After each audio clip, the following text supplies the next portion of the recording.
जनसेवी तथा विशिष्ट doctor BP मिश्र स्मृति committee पक्षरु doctor BP मिश्र जयंती उपलक्षे तांको स्मृति रे त्रयोदश स्मारकी वक्तृतामाला अनुष्ठित हो जायछि।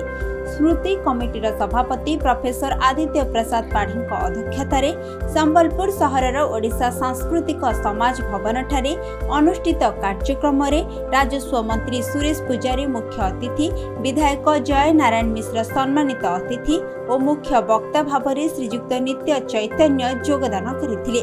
एथिरे अतिथिगण स्वर्गीय डाक्तर बीपी मिश्र जनसेवा गुण विशेषकर रोगी सेवा को निजर पुण्य व्रत बोली सदा सर्वदा मन करुथिबा बीपी मिश्र बहुमुखी जनसेवा दिग नहीं आलोचना करी तांको स्मृति चारण करथिले। ओडिशा रे एवं ओडिशा बाहर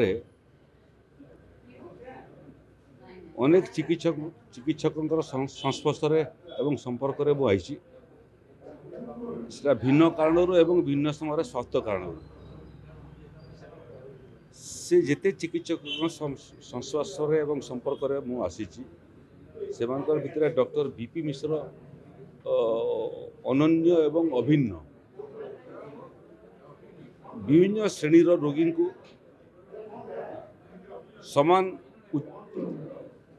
भाव चिकित्सा करवा, समान समय देवा, समान व्यवहार करवा एवं रोगी जिते आसे शारीरिक असुस्थ थाए, मानसिक भी असुस्थ थाए, भाराक्रांत थाए, भयभीत थाए, तार भय को दूर करवा, तार भाराक्रांतिटा को दूर करवा एवं ताकू आश्वस्ति करवा एवं बड़ रोगर लक्षण थिले मध्य ताकू लघु करिया पई ताकू जे रोगी तार को अवधारणा देवा जे बहुत बड़ रोग होने ठीक हो ये जो कला जदि भरपूर क्यों डॉक्टर पाखे थिला सेटा होचंती बीपी मिश्र।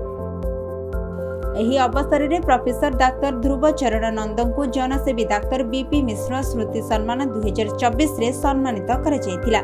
एथिरे डाक्तर बीपी मिश्र स्मृति कमिटीर संपादक प्रफुल्ल होता, उपसभापति प्रोफेसर शंकर प्रसाद पति मध्य उपस्थित थिले।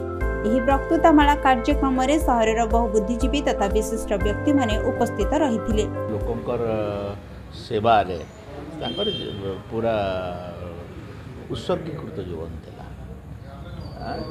तो तांकर आज स्मृति रक्षा लगी कौन गोटे निष्पत्ति नियंतु और से निष्पत्ति अनुसार आमे काम करबा बोली कि कहिछि। संबलपुर नवीन दास का रिपोर्ट, खबर ओडिशा।